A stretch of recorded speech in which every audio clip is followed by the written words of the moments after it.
അഭിഭാഷകർക്കെതിരെ രൂക്ഷ വിമർശനവുമായി മുഖ്യമന്ത്രി പിണറായി വിജയൻ. കോടതി അഭിഭാഷകരുടെ സ്വകാര്യ സ്വത്തല്ലെന്നും ജുഡീഷ്യറിയുടെ അധികാരം അഭിഭാഷകർ എടുത്തണിയേണ്ടെന്നും മുഖ്യമന്ത്രി.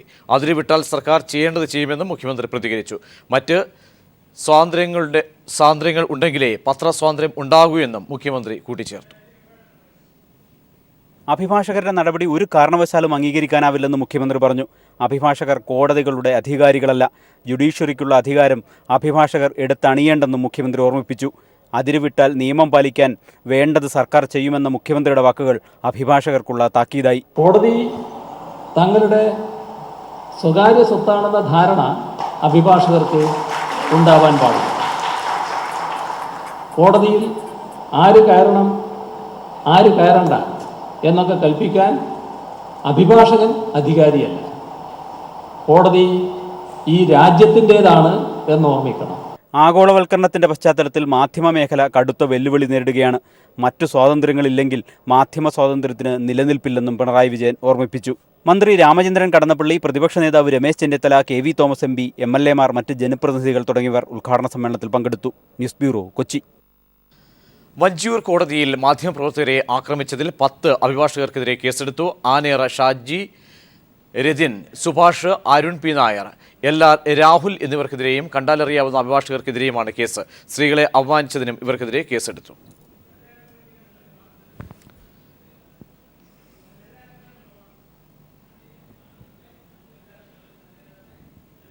People TV impact. Harippad medical കോളേജിൽ വ്യാപക ക്രമക്കേടെന്ന് കണ്ടെത്തൽ. വിജിലൻസ് FIR രജിസ്റ്റർ ചെയ്ത് കേസെടുത്തു. ഹരിപ്പാട് മെഡിക്കൽ കോളേജിന്റെ നിർമ്മാണവുമായി ബന്ധപ്പെട്ട് 1.74 കോടി രൂപയുടെ കൺസൾട്ടൻസി കരാർ സ്വകാര്യ കമ്പനിക്ക് നൽകിയതിൽ വ്യാപകമായ അഴിമതിയുണ്ട് എന്ന് ഉറപ്പുവരുത്തിയ സാഹചര്യത്തിലാണ് വിജിലൻസ് FIR ഇട്ട് കേസെടുത്തത്. സർക്കാരിന് ലാഭമുണ്ടാകുന്ന കുറഞ്ഞ ചെലവിൽ 2 കമ്പനികൾ കരാർ നൽകിയെങ്കിലും ഹരിപ്പാട് MLA കൂടിയായ മുൻ ആഭ്യന്തരമന്ത്രി നേരിട്ടിടപെട്ടാണ് തന്റെ അടുപ്പക്കാർക്ക് കരാർ നൽകിയതെന്നും ആക്ഷേപമുയർന്നിട്ടുണ്ട്. ഇതിലൂടെ കോടികളുടെ നഷ്ടം സർക്കാരിനുണ്ടായി. ഇതേ തുടർന്നാണ് വിജിലൻസ് കേസെടുത്ത് അന്വേഷണം ആരംഭിച്ചിരിക്കുന്നത്. ഹരിപ്പാട് മെഡിക്കൽ കോളേജിന്റെ മറവിൽ വ്യാപകമായി അഴിമതി നടന്നു എന്ന പരാതിയെ തുടർന്ന് വിജിലൻസ് ഡയറക്ടർ ജേക്കബ് തോമസ് നേരിട്ട് സ്ഥിതിഗതികൾ വിലയിരുത്തിയിരുന്നു. കേസന്വേഷണത്തിന്റെ ഭാഗമായി പരാതിക്കാരിൽ നിന്നും കരാറുകാരിൽ നിന്നും വിജിലൻസ് മൊഴിയെടുത്തു. ഈ മൊഴികളെല്ലാം തന്നെ മുൻ ആഭ്യന്തരമന്ത്രിക്കെതിരായിരുന്നു. ഇതിന്റെ അടിസ്ഥാനത്തിലാണ് വിജിലൻസ് ഇപ്പോൾ കേസെടുത്തത്. അന്വേഷണത്തിന്റെ ഭാഗമായി അടുത്ത ദിവസം പ്രതിപക്ഷ നേതാവ് രമേശ് ചെന്നിത്തലയെയും വിജിലൻസ് ചോദ്യം ചെയ്യും. ആശുപത്രിയുടെ മറവിൽ സ്ഥലം ഏറ്റെടുത്തതിലും നിലവിലുള്ള നിയമങ്ങൾ കാറ്റിൽ പറത്തി ആലപ്പുഴ മെഡിക്കൽ കോളേജിന് സമീപം തന്നെ സർക്കാർ ചെലവിൽ സ്വകാര്യ ആശുപത്രി പണിതതിന് പിന്നിലും വ്യാപക അഴിമതി നടന്നു എന്ന് ആക്ഷേപമുയർന്നിട്ടുണ്ട്. ഇത് സത്യപ്രതിജ്ഞാ ലംഘനമാണെന്നും ആരോപണമുണ്ട്. വരും ദിവസങ്ങളിൽ ഇത്തരം കേസുകൾ കൂടി വിജിലൻസ് അന്വേഷിക്കും. മുൻ ആഭ്യന്തരമന്ത്രിക്കെതിരെ നടപടിയെടുക്കാൻ നിയമോപദേശം തേടുകയാണ് വിജിലൻസ് ഇപ്പോൾ. Shajahan, news bureau, Alappuzha. Harippad medical college നിർമ്മാണം സതുദ്ദേശത്തോടെ അല്ലെന്ന് G. സുധാകരൻ. വ്യാപകമായി അഴിമതി നടന്നുവെന്നാണ് തനിക്ക് കിട്ടിയ പരാതിയിൽ നിന്ന് വ്യക്തമാകുന്നതെന്നും സുധാകരൻ പറഞ്ഞു. എന്തായാലും ആ മെഡിക്കൽ കോളേജ് സതുദ്ദേശത്തോടെ കൊണ്ടുവന്നല്ലോ, ഇത് നന്നാക്കണം, അതാണ് ദുരുദ്ദേശമായിരുന്നു. ആനക്കൊമ്പ് കേസിൽ നടൻ മോഹൻലാലിനും വനമന്ത്രിയായിരുന്ന തിരുവഞ്ചൂർ രാധാകൃഷ്ണനുമെതിരെ ത്വരിത പരിശോധന നടത്താൻ മൂവാറ്റുപുഴ വിജിലൻസ് കോടതി ഉത്തരവിട്ടു. വനംവകുപ്പിന്റെ അനുമതിയില്ലാതെ ആനക്കൊമ്പുകൾ വീട്ടിൽ സൂക്ഷിച്ചെന്ന പരാതിയിലാണ് മോഹൻലാലിനെതിരെ അന്വേഷണം. മോഹൻലാലിനെതിരായ നിയമ നടപടി അട്ടിമറിച്ചു എന്ന ആരോപണത്തിലാണ് മുൻ മന്ത്രി തിരുവഞ്ചൂരിനെയും അന്വേഷണ പരിധിയിൽ ഉൾപ്പെടുത്തിയത്. വനം വകുപ്പിന്റെ അനുമതിയില്ലാതെ വീട്ടിൽ ആനക്കൊമ്പ് സൂക്ഷിച്ചെന്ന പരാതിയിലാണ് അന്വേഷണം. നടൻ മോഹൻലാൽ, മുൻമന്ത്രി തിരുവഞ്ചൂർ രാധാകൃഷ്ണൻ, മോഹൻലാലിന് ആനക്കൊമ്പ് കൈമാറിയവർ ഉൾപ്പെടെ 4 പേർക്കെതിരെ ത്വരിത പരിശോധന നടത്താനാണ് മൂവാറ്റുപുഴ വിജിലൻസ് കോടതിയുടെ ഉത്തരവ്. ഏലൂർ സ്വദേശി പൗലോസ് സമർപ്പിച്ച ഹർജിയിലാണ് കോടതി ത്വരിത പരിശോധനയ്ക്ക് നിർദ്ദേശം നൽകിയത്. 2012 മോഹൻലാലിന്റെ വീട്ടിൽ പരിശോധന നടത്തിയ ആദായനികുതി വകുപ്പ് ഉദ്യോഗസ്ഥർ 4 ആനക്കൊമ്പുകൾ കണ്ടെത്തിയതോടെയാണ് സംഭവങ്ങളുടെ തുടക്കം. ആനക്കൊമ്പുകൾ വനം വകുപ്പിന് കൈമാറിയെങ്കിലും നിസാര പിഴ ഈടാക്കി മോഹൻലാലിന് തന്നെ വിട്ടുകൊടുത്തു. മോഹൻലാലിനെതിരെ തുടർ നടപടികൾ സ്വീകരിക്കാതിരുന്നത് സ്വജനപക്ഷപാതവും അഴിമതിയുമാണെന്ന് ചൂണ്ടിക്കാട്ടിയായിരുന്നു ഹർജി. വനം മന്ത്രിയായിരുന്ന തിരുവഞ്ചൂർ രാധാകൃഷ്ണന് ഇക്കാര്യത്തിൽ പങ്കുണ്ടെന്നും ഹർജിയിൽ ആരോപിച്ചിരുന്നു.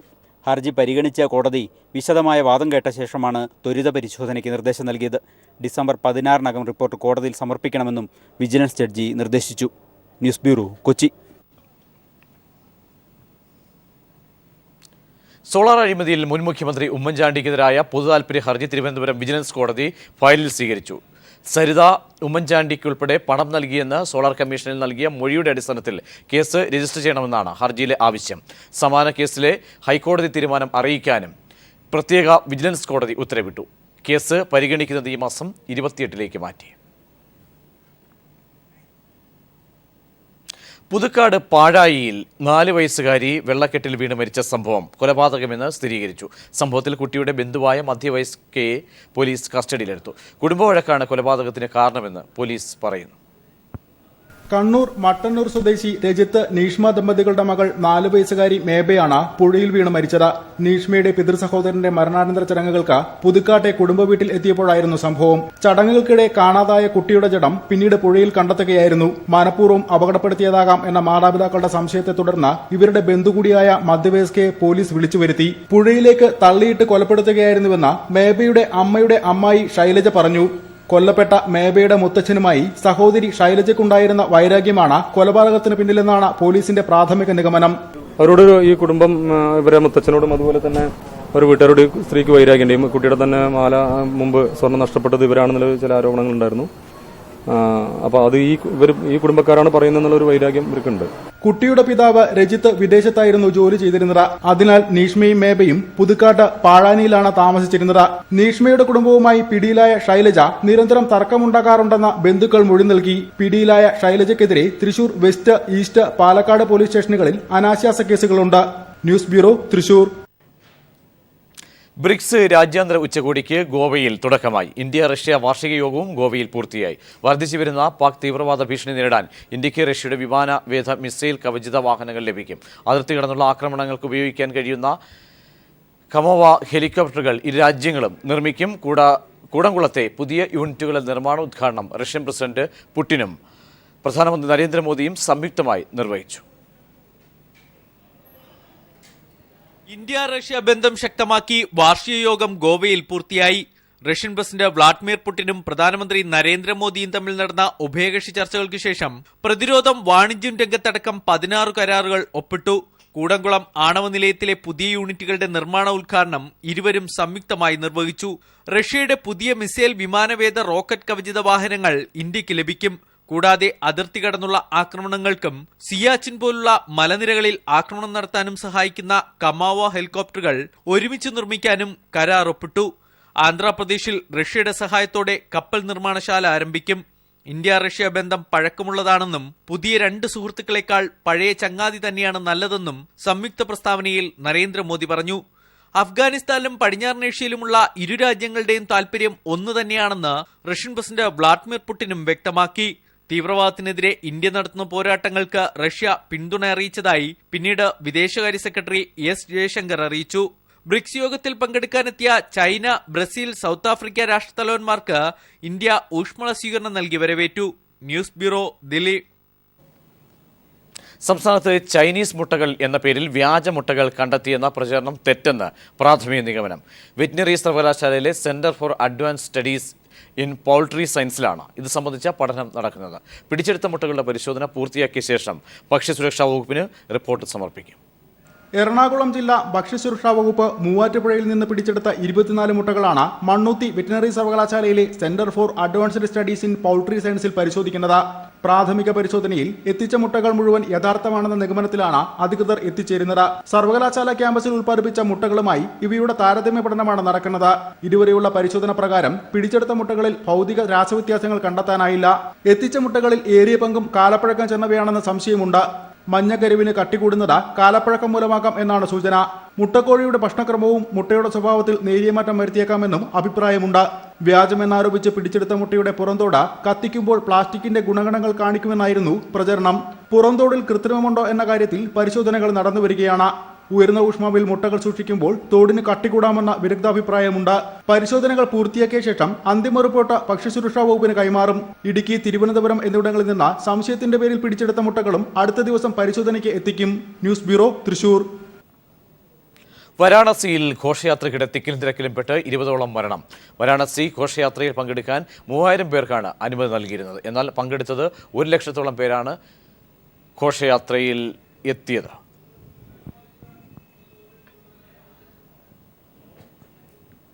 കേരളത്തിലെ 123 വില്ലേജുകൾ പരിസ്ഥിതി ലോല മേഖലയാണെന്ന് കാട്ടിയുള്ള ഹൈക്കോടതിയിലെ സർക്കാർ സത്യവാങ്മൂലം പിൻവലിക്കണമെന്നാവശ്യപ്പെട്ടുള്ള ഇടുക്കിയിൽ ജില്ലാ കോൺഗ്രസ് കമ്മിറ്റിയുടെ നേതൃത്വത്തിൽ നടത്തുന്ന ഹർത്താൽ പുരോഗമിക്കുന്നു.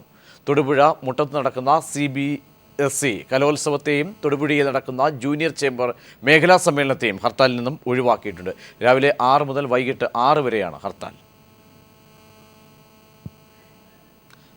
എ അയ്യപ്പൻ കവിതാ പഠന കേന്ദ്രം ട്രസ്റ്റ് സംഘടിപ്പിക്കുന്ന ദേശീയ കാവ്യോത്സവത്തിന് തുടക്കമായി. കവി പ്രഭാവർമ്മ പരിപാടി ഉദ്ഘാടനം ചെയ്തു. മലയാളം സർവകലാശാല vice chancellor doctor K. Jayakumar, Kureeppuzha Sreekumar തുടങ്ങിയവർ പങ്കെടുത്തു. തിരുവനന്തപുരത്ത് എ അയ്യപ്പനുമായി ബന്ധപ്പെട്ട 6 സ്ഥലങ്ങളിൽ വെച്ചാണ് കാവ്യാർച്ചനയും സാംസ്കാരിക പരിപാടികളും നടക്കുന്നത്. തെരുവ് നായ്ക്കളെ പിടികൂടി കൽപ്പറ്റയിൽ വളർത്തുന്നതിനെതിരെ ചിലർ ഭീഷണിപ്പെടുത്തുന്നുവെന്ന പരാതിയുമായി ആഭരണ വ്യവസായി ബോബി ചെമ്മണ്ണൂർ കളക്ടറെ സമീപിച്ചു. വയനാട്ടിലെ തന്റെ സ്ഥലത്തേക്ക് തെരുവുനായ്ക്കളെ കൊണ്ടുപോകാൻ പോലീസ് സംരക്ഷണം ഒരുക്കണമെന്നും ബോബി ചെമ്മണ്ണൂർ ആവശ്യപ്പെട്ടിട്ടുണ്ട്. ഇക്കാര്യത്തിൽ തീരുമാനം ആകും വരെ നായ്ക്കളെ സംരക്ഷിക്കാൻ കോർപ്പറേഷൻ അധികാരികളോട് സ്ഥലം ആവശ്യപ്പെടുമെന്നും ബോബി ചെമ്മണ്ണൂർ കോഴിക്കോട് പറഞ്ഞു.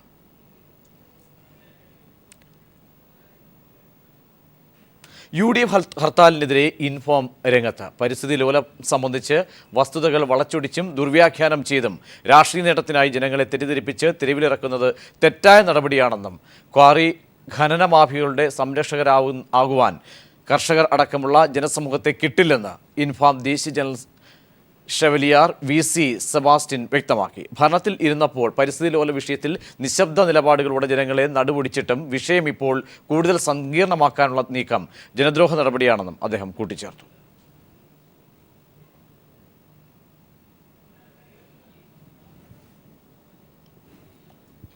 പുഞ്ചകൃഷിക്കായി നിലം തയ്യാറാക്കുകയാണ് അപ്പർ കുട്ടനാട് മേഖലയിലെ കർഷകർ. കൃഷിക്ക് ആവശ്യമായ വളത്തിനുള്ള സബ്സിഡി മാത്രമാണ് സർക്കാരിൽ നിന്നും ഇവർക്ക് കിട്ടുന്ന സഹായം. ഇത്തവണ പുതിയ സർക്കാർ കൂടുതൽ തുക പുഞ്ചകൃഷിക്കായി അനുവദിക്കുമെന്ന പ്രതീക്ഷയിലാണ് കർഷകർ. കുട്ടനാടിലെ പാടങ്ങളിൽ വർഷത്തിൽ 2 തവണ വിത്തിറക്കി കൊയ്തെടുക്കുമ്പോൾ അപ്പർ കുട്ടനാട്ടിൽ വർഷത്തിൽ 1 തവണ മാത്രമാണ് കൃഷി ഇറക്കുക പതിവ്. വെള്ളപ്പൊക്ക ഭീഷണിയെ തുടർന്നാണ് ഇത്തരത്തിൽ സംഭവിക്കുന്നത്. മോട്ടോറുകൾ ഉപയോഗിച്ച് പാടത്തെ വെള്ളം വറ്റിച്ചാണ് നിലം ഉണക്കുന്നത്. തുടർന്നാണ് കൃഷി ഇറക്കുന്നത്. പാടശേഖരങ്ങളിലെ വെള്ളം വറ്റിക്കുന്നതിന് മോട്ടോർ ഉപയോഗിക്കാൻ വൈദ്യുതിയും വിത്തിറക്കുന്നതിനുമൊക്കെയായി സർക്കാർ സബ്സിഡി കൃഷിക്കാർക്ക് നൽകാറുണ്ട്. എന്നാൽ 2014 മുതലുള്ള സബ്സിഡി ഇപ്പോഴും പൂർണ്ണമായും വിതരണം ചെയ്തിട്ടില്ല. ഇവിടെ ഇപ്പോൾ 1 ഏക്കർ സ്ഥലം കൃഷി ചെയ്യണമെങ്കിൽ ഒരു 30,000-ൽ കൂടുതൽ പൈസ ചെലവാകും. സർക്കാർ കൊടുക്കുന്ന ഹാൻഡിലിംഗ് ചാർജ് എന്ന് പറഞ്ഞാൽ ഇപ്പോൾ സർക്കാർ നെല്ല് എടുക്കാൻ തുടങ്ങിയ കാലം തൊട്ടേ 12 രൂപയാണ് കൊടുത്തുകൊണ്ടിരിക്കുന്നത്. അതിപ്പോൾ ഈ 12 വർഷമായിട്ടും ആ 12 തന്നെ നിൽക്കുക, കൂട്ടുകയല്ലാതെ ഒന്നും കൂട്ടിയിട്ടില്ല. അതുകൊണ്ട് ഈ സർക്കാർ നെല്ല് വില കൂട്ടി തന്നില്ലെങ്കിൽ കൃഷിക്കാരാകപ്പാടെ പൊട്ടി പാളിശാവും, കെട്ടുതാലി വരെ പറിച്ച് പണയം വെച്ചാണ് ഈ കൃഷി ചെയ്യുന്നത്. കർഷകരിൽ നിന്നും പാടശേഖര സമിതി പണം പിരിച്ച് കുടിശ്ശിക തീർത്തു നൽകിയാൽ മാത്രമേ പുഞ്ചകൃഷിയിലെ വെള്ളം വറ്റിക്കുന്നതിന് ആവശ്യമായ വൈദ്യുതി ഉദ്യോഗസ്ഥർ നൽകുകയുള്ളൂ. അപ്പർ കുട്ടനാടിന് പുറമെ സംസ്ഥാനത്താകെയുള്ള പാടശേഖരങ്ങളിലും സബ്സിഡി കുടിശ്ശിക തീർത്തു നൽകിയിട്ടില്ല. പുഞ്ചകൃഷി മികച്ചതാക്കാൻ ആവശ്യമായ സർക്കാർ സഹായത്തിനായി കാത്തിരിക്കുകയാണ് അപ്പർ കുട്ടനാട് മേഖലയിലെ നെൽകർഷകർ. News bureau, Pathanamthitta. കേരള കാർഷിക സർവകലാശാലയിൽ അസിസ്റ്റന്റ് തസ്തികയിലേക്കുള്ള ഒഴിവുകൾ PSCക്ക് റിപ്പോർട്ട് ചെയ്യുന്നില്ലെന്ന് ആക്ഷേപം. ഒഴിവുള്ള 206-ൽ 103 തസ്തികകൾ മാത്രമാണ് റിപ്പോർട്ട് ചെയ്തത്. സർക്കാർ നിർദ്ദേശം മറികടന്ന് ഒഴിവുകൾ മറച്ചുവെക്കുന്നതിനെതിരെ റാങ്ക് ഹോൾഡേഴ്സിന്റെ നേതൃത്വത്തിൽ സർവകലാശാലയ്ക്ക് മുന്നിൽ ധർണ നടത്തി. PSCക്ക് വിട്ട സർവകലാശാല അസിസ്റ്റന്റ് നിയമനമാണ് അനിശ്ചിതമായി നീണ്ടുപോകുന്നത്. കാർഷിക സർവകലാശാലയിൽ ആകെയുള്ള 336 തസ്തികകളിൽ 206 ഒഴിഞ്ഞുകിടക്കുകയാണ്. എന്നാൽ അധികൃതർ PSCക്ക് റിപ്പോർട്ട് ചെയ്തതാകട്ടെ വെറും 103 എണ്ണവും. പ്രതീക്ഷിത ഒഴിവുകൾ റിപ്പോർട്ട് ചെയ്യാനുള്ള സർക്കാർ നിർദ്ദേശം അവഗണിച്ച സർവകലാശാല മറച്ചുവെച്ചത് 103 ഒഴിവുകൾ. ഇതോടെയാണ് റാങ്ക് ഹോൾഡേഴ്സ് പ്രതിഷേധവുമായി രംഗത്തെത്തിയത്. ഒട്ടനവധി താൽക്കാലിക ജീവനക്കാർ സമാന തസ്തികകളിൽ നിയമനം നേടിയെന്നാണ് ലിസ്റ്റിൽ ഉൾപ്പെട്ടവരുടെ ആക്ഷേപം. അർഹരായ ഞങ്ങളെ യൂണിവേഴ്സിറ്റി ലിസ്റ്റിലുള്ള ആളുകളെ പുറത്തു നിർത്തിയിട്ട് ഈ അർഹതയില്ലാത്ത ആളുകളെ ഒരു പരീക്ഷയും എഴുതാതെ ഒരു കഷ്ടപ്പാടും ഇല്ലാതെ ഉള്ളിൽ നിന്ന് സർക്കാർ ശമ്പളം മേടിച്ചുകൊണ്ടിരിക്കുകയാണ് താൽക്കാലികക്കാർ. പരാതിയുമായി എത്തിയ റാങ്ക് ഹോൾഡേഴ്സിന് തൃപ്തികരമായ മറുപടികൾ നൽകാൻ സർവകലാശാല അധികൃതർ തയ്യാറായില്ല. നിയമനങ്ങൾക്കുള്ള ഫണ്ടില്ല എന്നതാണ് വിശദീകരണം. സമരം ഫലം കണ്ടില്ലെങ്കിൽ 18 മുതൽ അനിശ്ചിതകാല സമരം ആരംഭിക്കാനാണ് റാങ്ക് ഹോൾഡേഴ്സിന്റെ തീരുമാനം. News bureau, Thrissur. 1/2 ലക്ഷത്തിലേറെ വർഷങ്ങൾക്ക് മുൻപുള്ളതിനേക്കാൾ ചൂടാണ് ഇന്ന് ഭൂമിയിലുള്ളതെന്ന് പുതിയ പഠനങ്ങൾ വെളിപ്പെടുത്തുന്നു. ആഗോളതാപനമാണ് ഈ വർധനവിന് കാരണമായി ഗവേഷകർ പറയുന്നത്. മലാപ്പറമ്പ് സ്കൂള് ഏറ്റെടുക്കുവാനുള്ള എല്ലാ തരത്തിലുള്ള നടപടികളും പൂർത്തിയായി കഴിഞ്ഞിരിക്കുകയാണ്. പക്ഷെ ഒരു ചെറിയ സാങ്കേതിക പ്രശ്നം, ഒരു കേസ് നിലവിലുണ്ട് എന്നുള്ള ഒരു പ്രശ്നം ഉള്ളത് കൊണ്ട് അത് ഇപ്പോൾ ഏറ്റെടുക്കുന്നില്ല. പക്ഷേ അതിൻ്റെ സാങ്കേതിക നടപടികളെല്ലാം പൂർത്തിയായി കഴിഞ്ഞിരിക്കുകയാണ്. ഈ പറയുന്ന സാങ്കേതിക തടസ്സം മാറിക്കഴിയുമ്പോൾ ആ സ്കൂൾ ഏറ്റെടുക്കാനുള്ള നടപടിയുമായി സർക്കാർ മുന്നോട്ട് പോകും. കേരളത്തിലെ ഓൺലൈൻ ബാങ്ക് തട്ടിപ്പ് വീണ്ടും. ആലുവ സ്വദേശിക്ക് 40,000-ഓളം രൂപ നഷ്ടപ്പെട്ടു. വിവരങ്ങളുമായി ഉമേഷ് ചേരുന്നു. ഉമേഷ്, ഇവിടെ ഏതു രീതിയിലാണ് പണം പിൻവലിക്കപ്പെട്ടത്? ആലുവ സ്വദേശി, മറ്റ് വിശദാംശങ്ങൾ എന്തൊക്കെയാണ്? പ്രജീഷ്, ആലുവ ഏലൂക്കര സ്വദേശി നവാസിന്റെ പണം തട്ടിപ്പ് നടത്തിയത് US ബ്രൂക്ലിനിൽ നിന്നാണ് പണം പിൻവലിച്ചിരിക്കുന്നത്. ATM കാർഡിന്റെ പിൻ നമ്പർ ഉപയോഗിച്ച് സിറ്റി ബാങ്ക് വഴിയാണ് പണം കവർന്നിട്ടുള്ളത്. 40,355 രൂപയാണ് നവാസിന് നഷ്ടപ്പെട്ടത്. കഴിഞ്ഞ ദിവസം വൈകിട്ട് 6 മണിയോടെയാണ് ആലുവ SBT തോട്ടക്കാട്ടുകര ശാഖയിലെ നാസ് കൺസ്ട്രക്ഷൻസ് എന്ന അക്കൗണ്ടിൽ നിന്ന് 40,333 രൂപ പിൻവലിച്ചതായി നവാസിന് SMS ലഭിച്ചത്.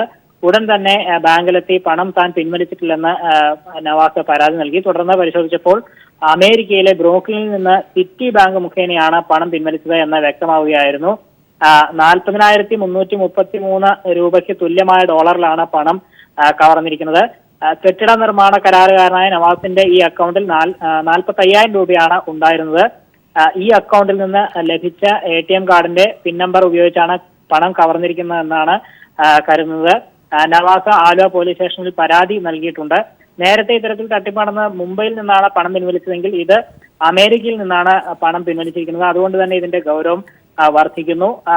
പിന്നീട് ഇയാൾ ബാങ്കിലെത്തി ഇത്തരത്തിൽ താൻ ഇടപാട് നടത്തിയിട്ടില്ല എന്ന് ബാങ്കിനെ അറിയിച്ചു. ഇത് പോലീസിൽ പരാതി നൽകിയതിനാൽ ഈ പണം ബാങ്ക് തിരികെ നൽകുമെന്ന് ബാങ്ക് അധികൃതർ നവാസിനെ അറിയിച്ചിട്ടുമുണ്ട്. ഉമേഷാണ് വിശദാംശം നൽകിയത്. സംസ്ഥാനത്ത് വീണ്ടും ഓൺലൈൻ ബാങ്ക് തട്ടിപ്പ്. ആലുവ സ്വദേശിയുടെ 40,000 രൂപയാണ് നഷ്ടപ്പെട്ടിരിക്കുന്നത്. ബംഗ്ലാദേശിന് ചൈനയുടെ വൻ സഹായം. ചൈനീസ് പ്രസിഡന്റ് ഷീ ജിൻപിങ് നടത്തിയ ബംഗ്ലാദേശ് സന്ദർശനത്തിൽ 40 ഉഭയകക്ഷി കരാറുകളിൽ ഒപ്പുവെച്ചു. പ്രായപൂർത്തിയാകാത്ത കുട്ടികൾക്ക് നേരെ ലൈംഗിക അതിക്രമം കാണിക്കുന്നവരെ രാസവസ്തുക്കൾ ഉപയോഗിച്ച് ശണ്ഡീകരിക്കാനും വധശിക്ഷ നൽകാനും കഴിയുന്ന നിയമം ഇന്തോനേഷ്യ പാസാക്കി. രാജ്യത്ത് സ്ത്രീകൾക്കും കുട്ടികൾക്കുമെതിരെയുള്ള അതിക്രമങ്ങൾ വർദ്ധിച്ചുവരുന്ന സാഹചര്യത്തിലാണ് നടപടി. അഖിലേഷ് യാദവിനെ തള്ളി മുലായം സിംഗ്. അടുത്ത മുഖ്യമന്ത്രിയെ പാർട്ടിയുടെ MLA മാർ തീരുമാനിക്കുമെന്ന് മുലായം സിംഗ്. കുടുംബത്തിൽ അധികാര തർക്കമില്ലെന്നും മുലായം സിംഗ്